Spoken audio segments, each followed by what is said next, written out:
सर्वांना पहिल्यांदा श्री स्वामी समर्थ आणि जय शिवराय. दर गुरुवारी आमची स्वामींची सेवा चालूच असते आणि बघा ना काही योगायोग आलाय. 2025 हे वर्ष संपतंय पांडुरंगाच्या आशीर्वादाने आणि 2026 हे वर्ष चालू होत आहे स्वामींच्या आशीर्वादाने. असं म्हणतात आपण पण स्वामींची सेवा मनापासून केली ना तर स्वामी पण आपल्याला मनापासून आणि भरभरून देतात. त्याच्यामुळं आम्ही आमच्या सेवेमध्ये खंड पण कधी करत नाही. कधी असं वाटलं ना आज नाही जावं तर आहे ना स्वामी लगेच आपल्याला बोलवून घेतात. आणि त्यातल्या त्यात आज आमच्या ग्रुपमधल्या एका काकूंना आलेला अनुभव म्हणजे त्यांच्या घरी पाहुणे आले होते आणि त्यांना असं वाटत होतं नको जायला, पण त्यांनी 5 मिनटं मोबाईल बघायला घेतला आणि त्यांना सारखंच स्वामींचे रील येत होता. मग त्यांना असं वाटलं की नाही नाही आपण आज गेलोच पाहिजे. त्यातल्या त्यात सर्वात महत्त्वाचं मंत्र म्हणजे तारक मंत्र. तारक मंत्र एवढं पॉवरफुल आहे ना ते आपण रोज वाचलं तरी पाहिजे नाही तर रोज ऐकलं तरी पाहिजे.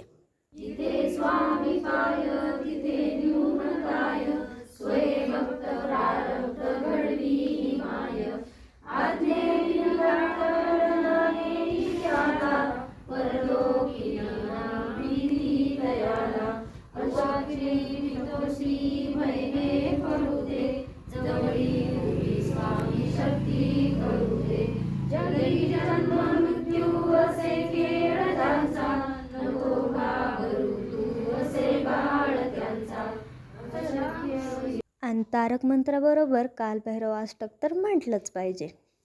शेखरं कृपाकरं नारदादि योगी वृंद वंदितं दिगंबरं, शूलमक्षरं काशिकापुरादिनाथ कालभैरवं भजे.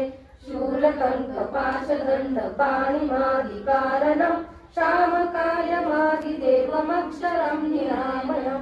भीमविक्रमं प्रभुर्विचित्रताण्डवं नाशकं कर्मपाशमोचकं सुशर्मदायकं विभुं.